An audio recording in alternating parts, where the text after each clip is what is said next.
Just before the big, beautiful bill went to the Senate for final passage, Donald Trump told reporters on the White House lawn, No, I don't want to go too crazy with cuts. I don't like cuts. that was pure Donald Trump. And when he ended a genocidal geopolitical war in Africa and opened the door to economic development, you were seeing the real Donald Trump, someone who has broken the narrative from both left and right and is acting from a deeper, more American impulse, channeling something that's been at the heart of America since 1776. Now, he's been there all along, but most people want to put a mentally comfortable label on him: conservative, Republican, capitalist. But what we're witnessing right now is something quite remarkable: the reemergence of a genuine American political movement under the leadership of a unique historical individual. And it's happening just in time for America's 250th birthday in 2026. Now, let me be clear. This is not whatever Elon Musk is talking about with his so-called new party. It's not the warmed-over British imperial system dressed up in libertarian or fiscal conservative drag. It's not the Federal Reserve's austerity with its budget-balancing cult. It's something older, deeper, and far more revolutionary. This is Susan Kokinda, and for over 5 decades, I've been involved in a movement which has defied labels. I've seen how ideologies on the left, like environmentalism, and on the right, like fiscal conservatism, are spun up, usually by the British elites, to disorient and destroy real American policies. So if you want to be part of the fight, go to our website, become a member, and equip yourself for victory. So in this update, I'm going to look at 3 things from that standpoint. First, the big, beautiful bill and how the fight around it reflects Trump's embrace of American economic policies. Second, how the opposition to it, whether from budget balancers, the Federal Reserve, or the Democrats, exposes the British hand in American economic institutions and thinking. And third, how Trump's foreign policy is upending decades and centuries of imperial policy with a focus on Africa and the Mideast. So let's start with the big, beautiful bill, because that's what's on the line today, and this is where the rubber meets the road. So why did Donald Trump say he doesn't want to go crazy with cuts, that he doesn't like cuts?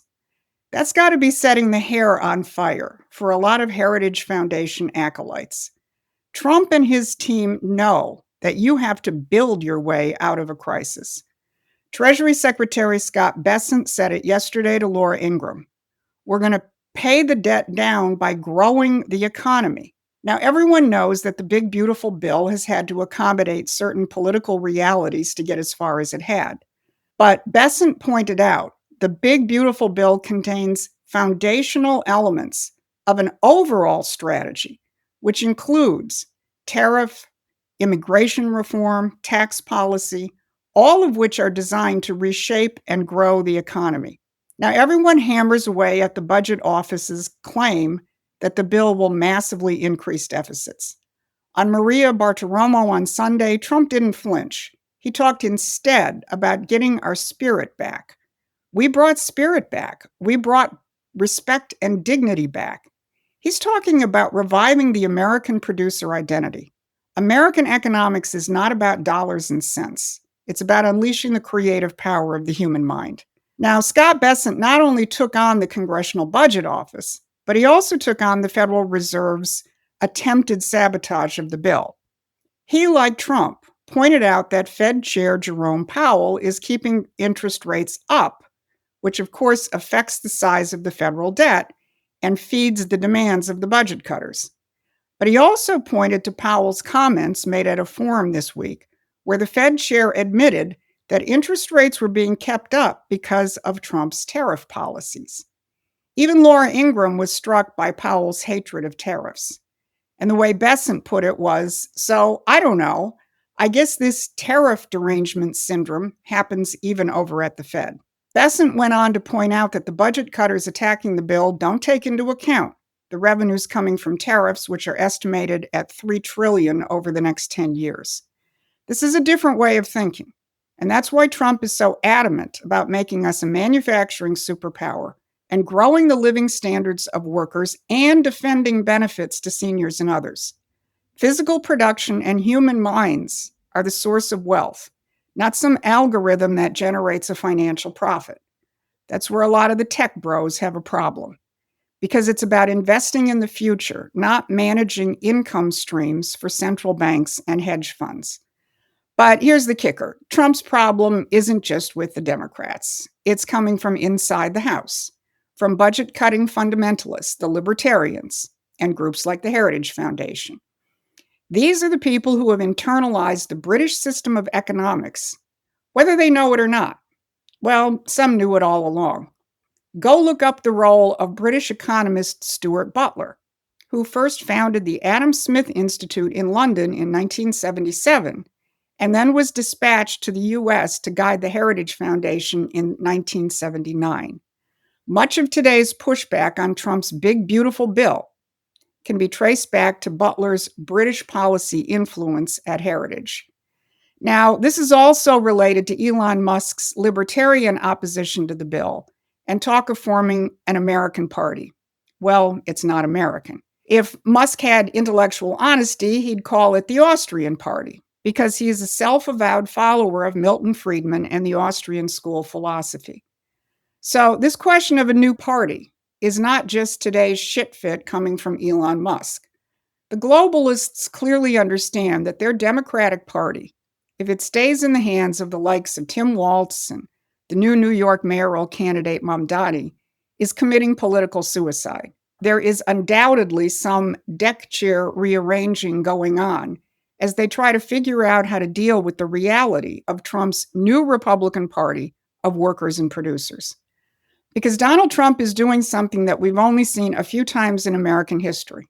Like Lincoln and McKinley, he's using the Republican Party as an instrument for a movement which defends the American system and American principles. That is the only legitimate role for a party or a movement in the United States. Otherwise, as we've seen through too much of our nation's history, parties are tools of the imperial elite, which is why we have a uniparty. Now, here's a shocker. Both the overly large role of political parties and the Federal Reserve and the very idea of a balanced budget come from one place, the British. Let's look at a little bit of buried history. Not long after the assassination of our last American system president, McKinley, we got Woodrow Wilson. Wilson wanted to introduce British-style parliamentary democracy into the United States, where parties rule and the interests of the nation and the people are sidelined. He ushered in the Federal Reserve. He also introduced the need for a federal budget. Before Wilson, Congress operated on the basis of a long-term capital budget, not a year-to-year balance the budget exercise. Think about that. For half of our history, the United States did not have a federal budget. Let that sink in as you listen to the final attempts to sabotage Trump's bill. We did not have a federal budget until we got the Federal Reserve. Instead, we invested in the future. We built canals and railroads and infrastructure, which Woodrow Wilson hated. We didn't obsess over balancing the books every year. But Wilson changed that, and that then metastasized into the post-war Austrian school, which drives today's libertarians. So let's not talk about a new party. Let's understand that Donald Trump is using the vehicle of the Republican Party to restore American economic and political sovereignty. Anything else is just another front for the British system. Now, let's look at how this fight plays out on the world stage, because the British system isn't just about economics, it's about empire. Look at what Trump has done in the past few weeks at G7, at NATO, kicking globalist institutions to the curb, strengthening relations with Russia, and making it clear that America will no longer be a pawn in someone else's perpetual wars and imperial games. Trump just announced a 60-day ceasefire between Israel and Hamas and said that when Netanyahu comes to the U.S., he's going to be very tough on him. Or how about this announcement that the United States is halting shipment of some weapons to Ukraine? But let's zero in on a moment that most of the media missed, one that shows a tectonic shift underway. Secretary of State Marco Rubio put out a statement on July 1st as USAID was being shut down, making clear that the U.S. role in propping up color revolutions and keeping nations dependent was over. How did the Uniparty respond? In a show of unity. Barack Obama and George W. Bush, two presidents supposedly representing opposite sides, rushed to defend the record of USAID. They even brought in Bono, the globalist mascot, to make the case for keeping the old imperial system alive. But if you really want to talk about the imperial system, let's look at Africa, where Trump is making a transformational difference. Don't forget, many African countries were still colonies of the French, Dutch, Belgian, and especially the British, many until the 1960s. And even after political independence, they were trapped in a central bank-run, globalist-dominated economy, beset with wars and never allowed to develop. Now, an African reporter, speaking of the historic Congo-Rwanda deal negotiated by Trump, just came back from Congo, and she said the following: "I've witnessed myself how proud, how happy the people of Congo are under this peace deal. I've seen hope. Now they are seeing, under, of course, the leadership of Donald Trump, that finally they will see peace in Congo and, of course, economic benefit to the country. When you talk to the people, they say, finally, we will be able to make our country grow." She made the point that previous administrations never seriously tried to stop the conflict, which killed 6 million. And she continued, "But finally, President Trump is the one who said this must stop. This is wrong. In Congo, I spoke with people, even little kids. You're not going to believe they know a man named Trump is doing something to bring peace to their country. And they are very, very happy. You can see hope in their eyes. Trump is breaking the imperial system. He's fighting for a new independence, economic, political, and strategic, and not just at home. He's showing the world that America is back, not as an empire, but as a builder, a partner, and a force for real development. So as we head into Independence Day this Friday, let's remember what's really at stake. Donald Trump is fighting for our policy independence from the British ideology, economically and strategically. This is not about left versus right. It's not about Republican versus Democrat. It's about the American system versus the British system. And it's about time that we recognized what's really going on. The attacks on Trump, the attacks on the big, beautiful bill, the talk of new parties, this is all coming from one place. An imperial system which has been headquartered in the City of London since before the time of our fight for independence.